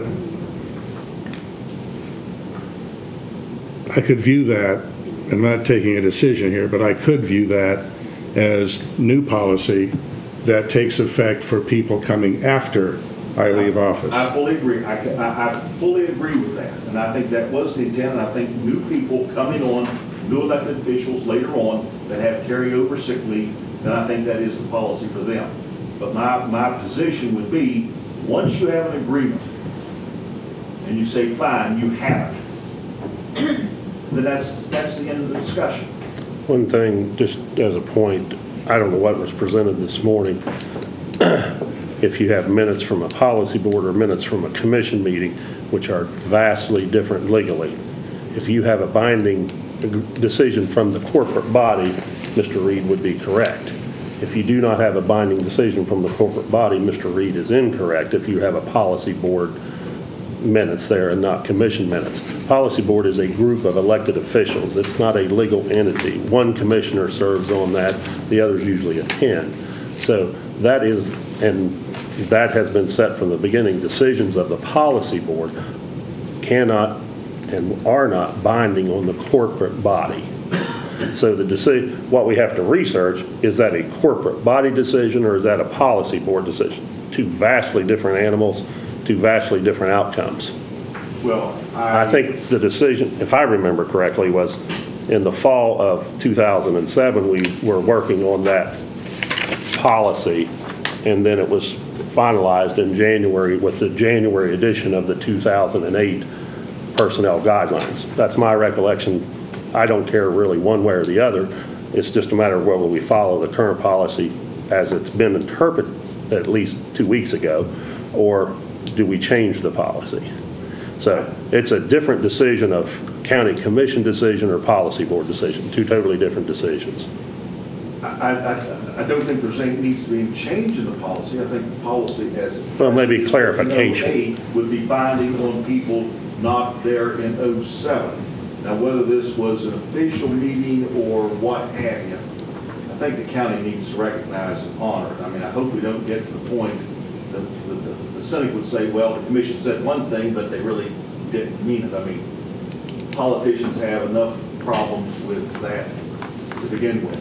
I'd also point out that this is no cost to the county. If, though, this thing goes on down the line, it could be very expensive for the county. So I would hope that you would honor it. It doesn't cost you a penny. And I hope you would honor what they understood, and everyone apparently was in agreement in '07, regardless of what hat the people were wearing as a policy or as a commissioner. We need to honor and keep our word. That's all I have to say. I might just, and I've talked briefly with Jake about this. I might just read this, the minutes of the August 9, 2007. This is what the minutes of the policy board meeting say. They say elected officials have requested that sick leave that was accumulated before becoming county elected official be used as service credit time. Debbie Wilfong is to check and see if she has records to show the amount of time for each official. Willie Parker is to include this in the policy manual. So this was a recommendation from the elected officials in the policy board meeting. And then it's my understanding that then that once that was included in the policy, in our policy board, that every elected official, I would assume, received. Willie? Yes. But anyway, we've got a lot of information here to look over. We appreciate your input and all this And I've discussed the matter with Jake. I would ask in your private consultations, you also consult with your attorney. We will. That would be wise. We will do that. I'd like to hear what Mr. Rigger has to say now. He thought it was important enough to come up here and sit in this meeting. If he has some comment, I'd like to hear what it is. Well, the first thing is, Kerry approached me because he indicated to me that he was representing Virgil. I didn't either get it or wasn't sure if he was representing the deputy also. Virgil just. He approached me as the county's attorney and told me what their position was. The second thing is, I get a little bit concerned because then I did see the minutes from that policy board meeting, which I think is a potential issue for me because I was there, although I don't really have any independent recollection of it. Just third, generally, read through the policy. From my perspective, as the way that it's written, I think there's some issues with it. And I think that, and just as an example, it goes through here and it says would need to submit. It doesn't say they shall submit.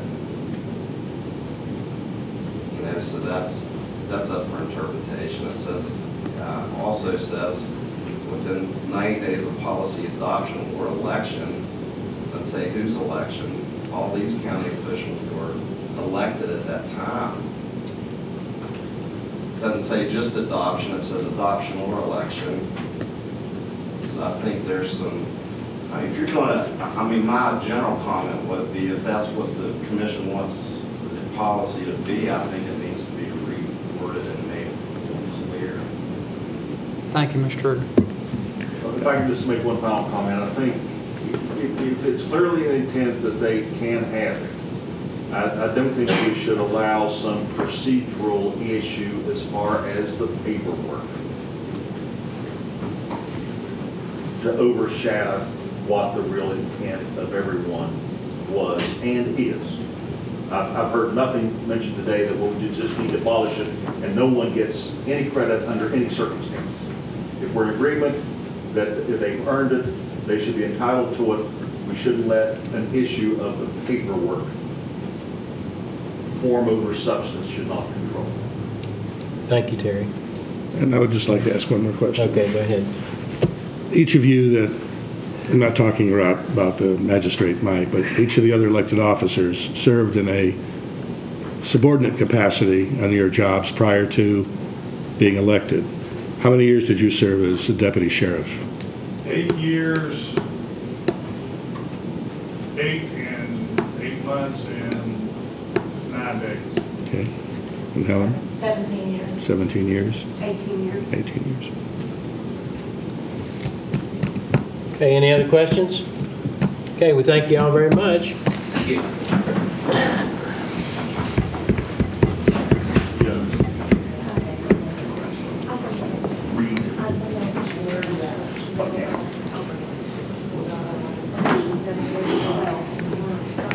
We got another appointment at 10:30. You want me to give you guys a call when we're done? I'll give you a buzz. Ms. Wilfong and Mr. Reeves would like to be notified when we're done with our next appointment. They would like to come up and talk about audit finding issue. Okay. Okay, well, we have Martin and Jean Rohr, road name and request for change. So if you folks would like to step up to the podium. We've been running late all morning, so you are the benefactor of that for your appointment. We'll let you have the floor right now and tell us what your desire is. Okay, we're not requesting a road name change. We're requesting our road to stay Fishing Camp Road. Okay. I did not apply for a request to change it. Okay. My driveway is off Fishing Camp Road, and when I came in with my brother-in-law, because he was trying to get his straightened out, I questioned what, mine's Fishing Camp. Mm-hmm. The road up beside us is Pershing. And she had us listed as Pershing, and I showed her on the map where our driveway actually did come off Fishing Camp Road. Right. Thought that took care of ours.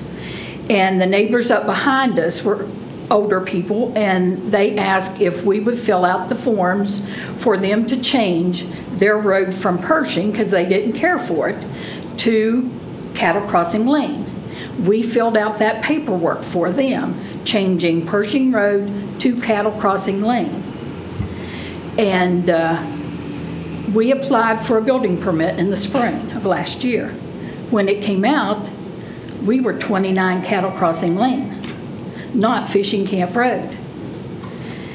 And I called to talk to Miss Bennett, and she was either sick or on vacation, I'm not sure which at this time, and I got through to Mr. Parker.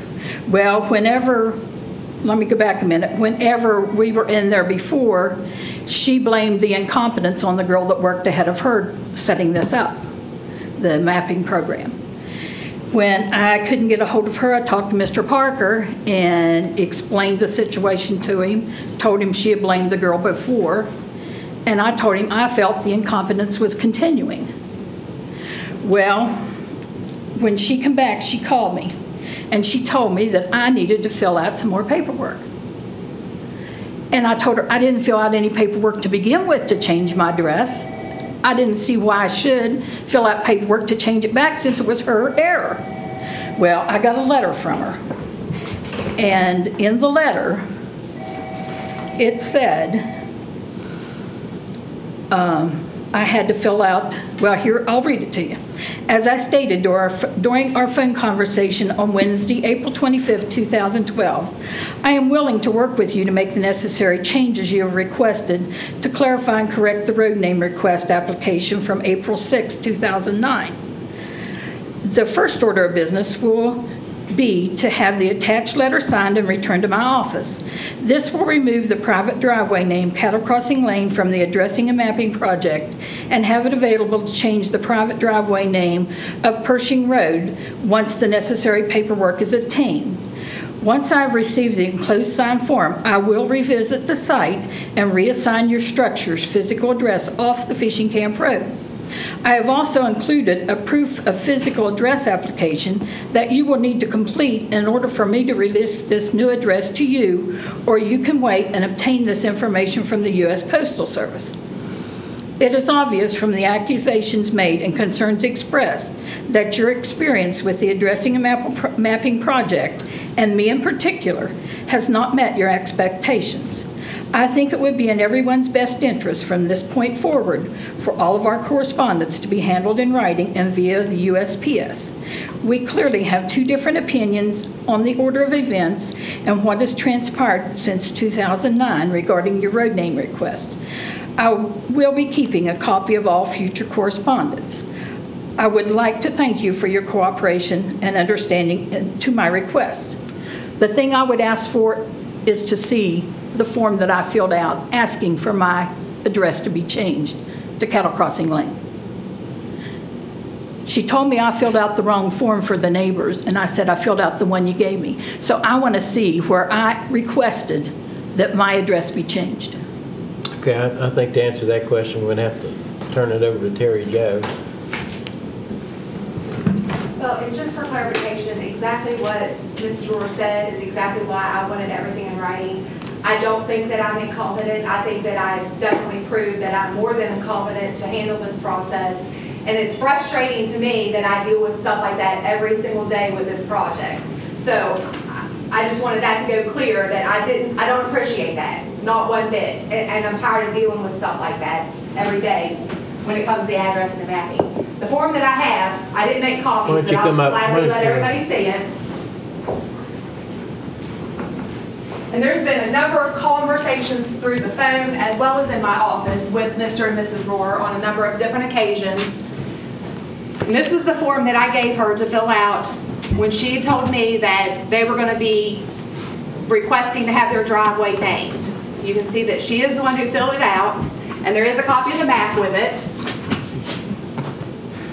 And when you look at that, you're going to see that those are also the people who requested it. Their first choice was John Deere Drive. It was not approved because there was a direct conflict. And she identifies that roadway. So when I get a road name request, I'm thinking she's wanting to name this driveway. Not change an existing road name change that's already addressed, that already has addresses assigned off of it. So there's been complete confusion from the word go with this whole situation. And that's why after numerous phone calls as well as visits in my office, I did handle the process through the mail, and all she would have needed to have done was sign that letter and send it back to me that I have yet to receive. Can I see and that? And because of that, those addresses that are on Pershing Road still have a Pershing Road address, and Mr. and Mrs. Rohr have a Cattle Crossing Road address because that's the application that she completed back in '09. So this has been an ongoing issue since 2009. It's not something that just showed up last year. The form I filled out and brought in has Lyle and Bonnie Harris's and Joyce Sinkowitz's signature on it. I did not sign an individual form. If you've got one, it's not mine. Is this the one you're referring to, the sign?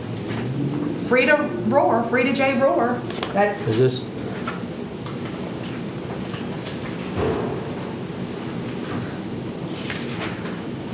And after that's approved, Mr. and Mrs. Rohr would have received a copy of it because it was a new road name request, and they got it right after it was approved in '09.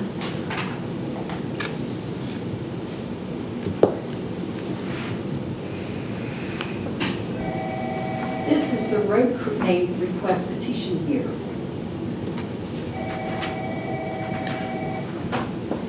Well, are there two road name petition requests there? Are there the one from them and then the one for the other folks? No, this is the That's only all one the that I same received. road? This is the request right here.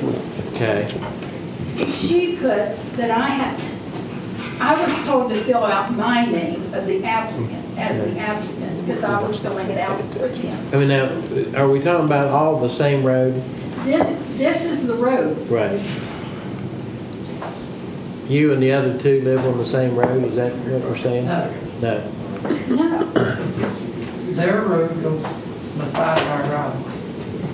Both of them come out on the whole road, or fishing camp, at the same spot. The same spot? Yeah. Mine goes up to the house, and theirs goes up across the tracks. I filled out exactly what she told, but I very plainly put on there, our address is to remain Fishing Camp Road. I filled out exactly the way I was told to fill it out, but I put right there, our address is to remain Fishing Camp Road, and underlined it. I only filled it out the way I was told I had to fill it out. Okay, so what, so you want to be Fishing Camp Road? Yeah, that Okay. was to change Pershing Road to one of the other three road names. But that's not your road. That That's not- is the road that goes up through the middle of our property to the neighbors. We have land on both sides of it. Okay, so, is this, where's Terry Jeff? I'm right here. Is this what's Pershing Road now, or the request is to change it from Pershing back to one of these three? Was that the It request? was to be changed from Pershing to Catacosta. Okay, okay. And that, again, that's the difference of opinion, because I would never have given her this form if I would have known she's wanting to change a current existing road name to something different. It's two different forms. Whenever I talked with Mrs. Rohr, I was under the understanding that she wanted to name her driveway, which I, even at that time, because when I looked at it, there was only one house off of it, I tried to get her not to change it. Not to want to name her driveway. The issue is. But there's the difference of opinion. I'm not, I mean, it's because we have nothing in writing, it's a he said, she said situation, other than this documentation that I received. And when I got this, that made me think that's what she wants to name.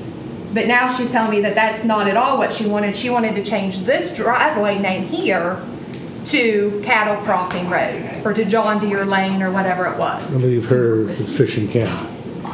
That's the way it was supposed to have been to begin with. We have, you know, And I again, that's why I was told I had to fill it out.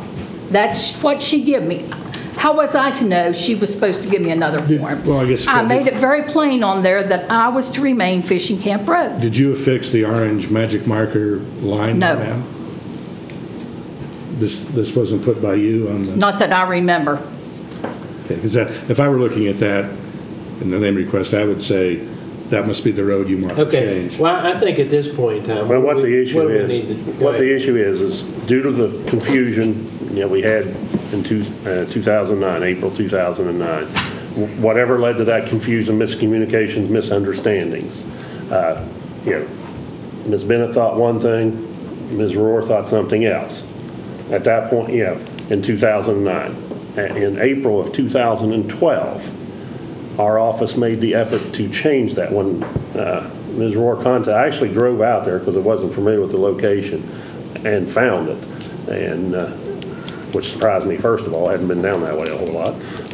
But it physically is, there's one wide spot going off of Fishing Camp Road, which right now is Pershing Road is there, and 2 feet this way is the driveway to the Rohr's residence.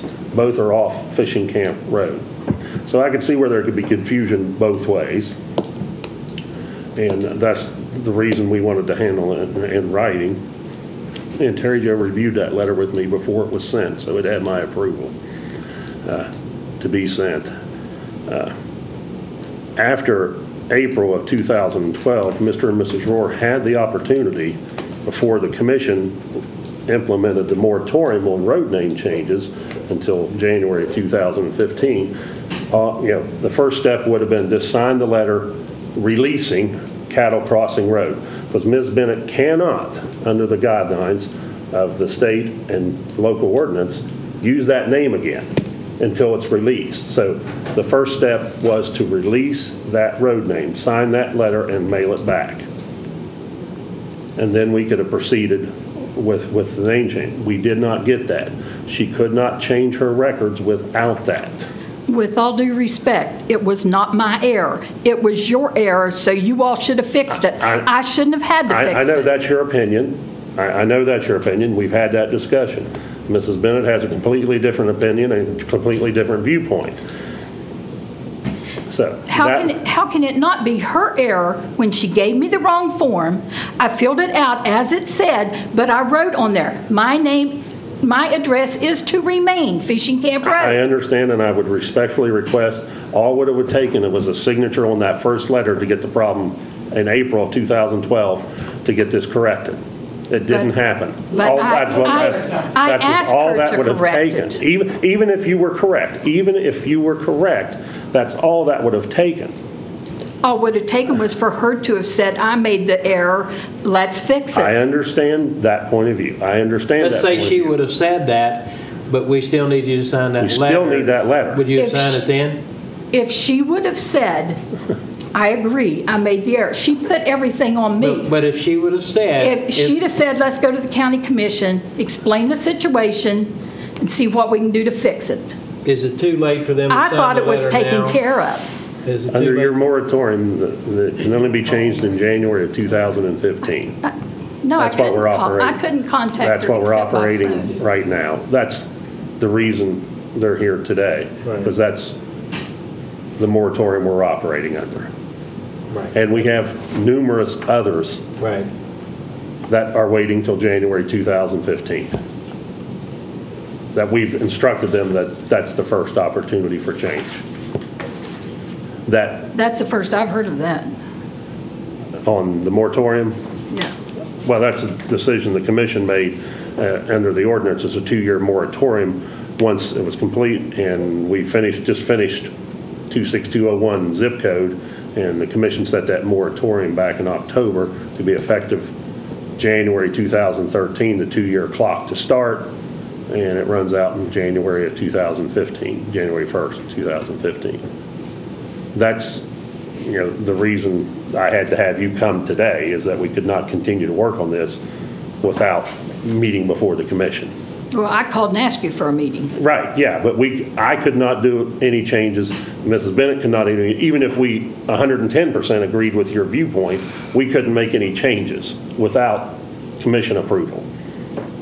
And we'd have to override our moratorium. And you'd have to override what you're doing, and there's numerous others out there right now that we've told they will have to wait. And I'm not trying to say it's a battle of will, but I just want to point out, I am willing to work with you to make the necessary changes you have requested to clarify and correct the road name request.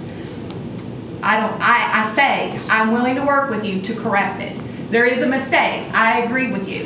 What I did is not what you think needed to have been done, and what you did is not what I understand, and that's what I said, Mrs. Rohr. I'm willing to work with you to correct it, but I have to have documentation, because I keep it for every road name that I've ever changed, documentation of why I do what I do. So when I have a situation just like this, I have the proof of what I did and why I did it. So I told you in 2009, when you did get your building permit and you were in with your sister and brother-in-law, I'm willing to work with both of you to correct what you think are mistakes. I will do that. I just need the documentation to do so. And that's, like Willie said, all I needed was that letter signed. And I even went the extra mile and even wrote out the letter for you. All you needed to have done was sign your name and mail it back to me. And this would have been taken care of at that time. So I said there was a mistake made. I don't know what else I need to have said to you, but I said there was a mistake made, and I wanted to correct it. Excuse me, you said I made the error. You never once admitted that you made a mistake. Never once. You blamed everything on me. You told him I've been in the office numerous times. I've been there twice. And numerous phone calls that we had with one another. I'm sorry. If my address needs to stay where it is, it can stay where it is. But I am not at fault. If that form is wrong, I didn't come up here and request that form. I come up here and told you we needed to change Pershing Road to another name for the neighbors, and that's the form you gave me. And what I remember of the conversation is she had a Pershing Road address and she didn't want that. She wanted it something else. She wanted it fishing camp. And at that time I even told her, if you name your driveway yourself, then it is going to be off of that driveway. Excuse me. So, I mean, I even explained that at that time, but again, Mrs. Rohr and I have a difference of opinion as to what actually happened and transpired during that conversation. There was talk about building an additional structure on there with a trailer or something, and that was another reason why you wanted to name your driveway, which I did call and try to convince you not to when I did get that paperwork back from you. Excuse me. In 2009, when we were in there with my brother-in-law, who could be here as a witness, but he's not today, I didn't even know that my driveway was on Pershing. That I asked you and you told me it was on Pershing. And I pointed out to you that I was on Fishing Camp Road. And then we come back and requested a form for the neighbors to fill out after I had told them they were Pershing. I thought ours was taken care of, that we were Fishing Camp Road. Did you and as far as a trailer, in 2009, I never dreamed of having a trailer. We never bought a trailer or even thought about it until this past year. So did you get a physical address? Yeah.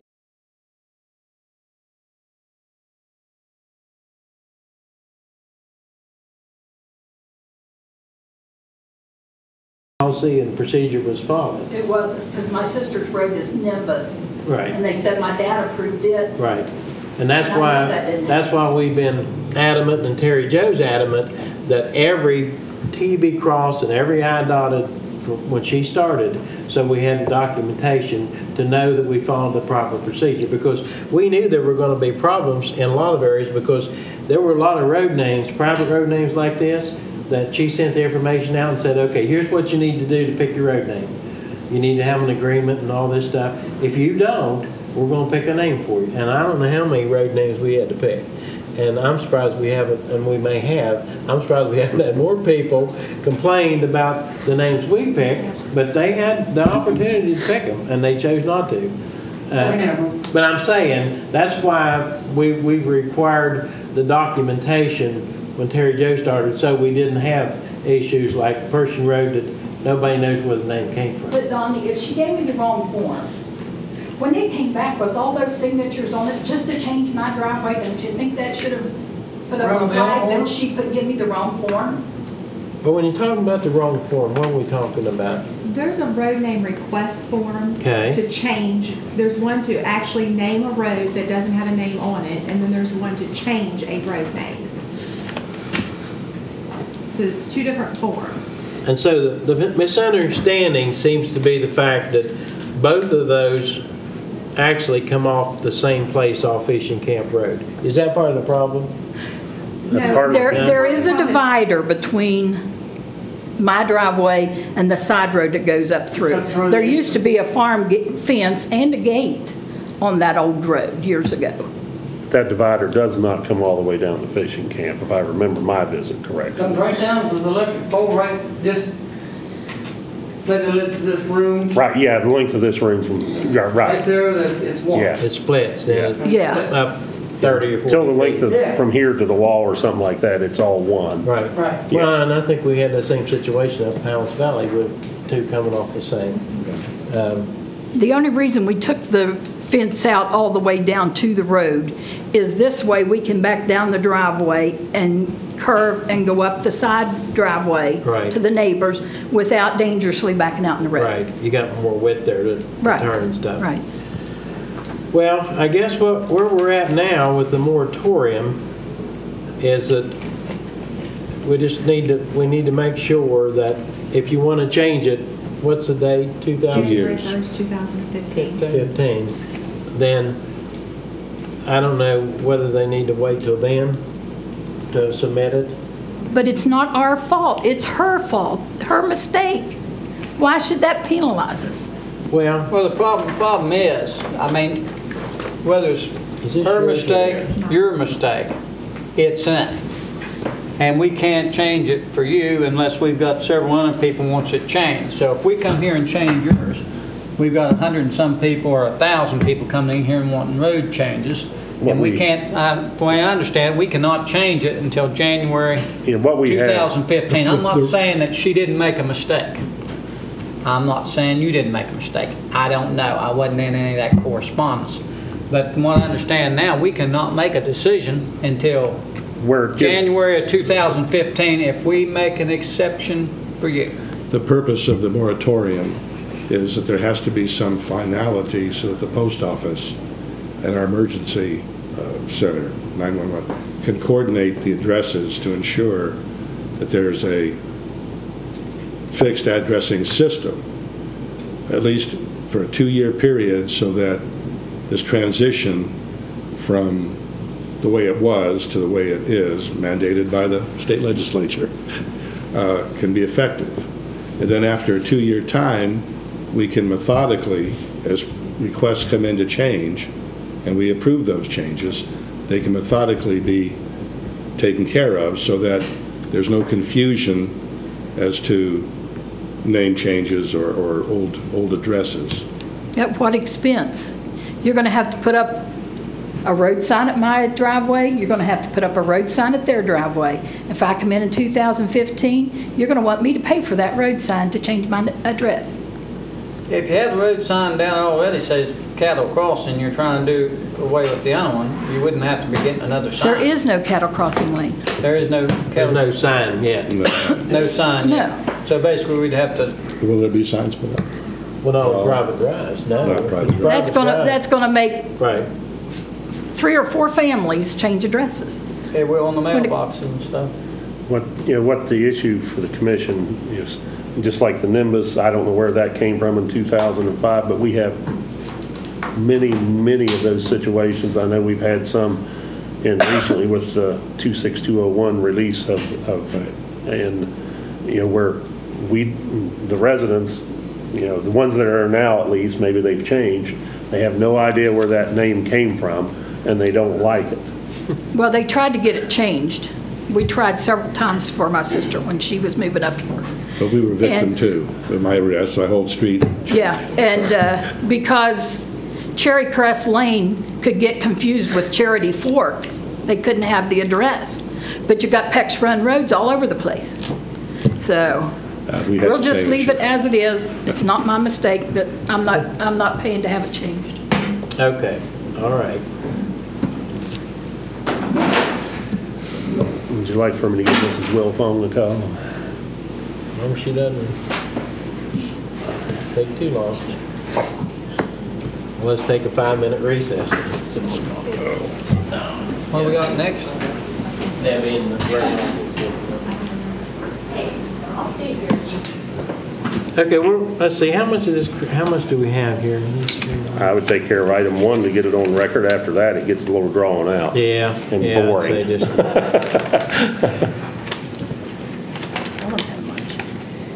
Well, It's time to pay the bills. There you go. Okay, that's what I'll say. Okay. All right, whenever you're ready. Okay, we're back from a recess, and we have some items for discussion, possible action. First item is consider approval of a letter of unqualified support for Upshur County multifamily housing project as reviewed by Joe Layton at previous meetings. We have that on page 1 of your agenda.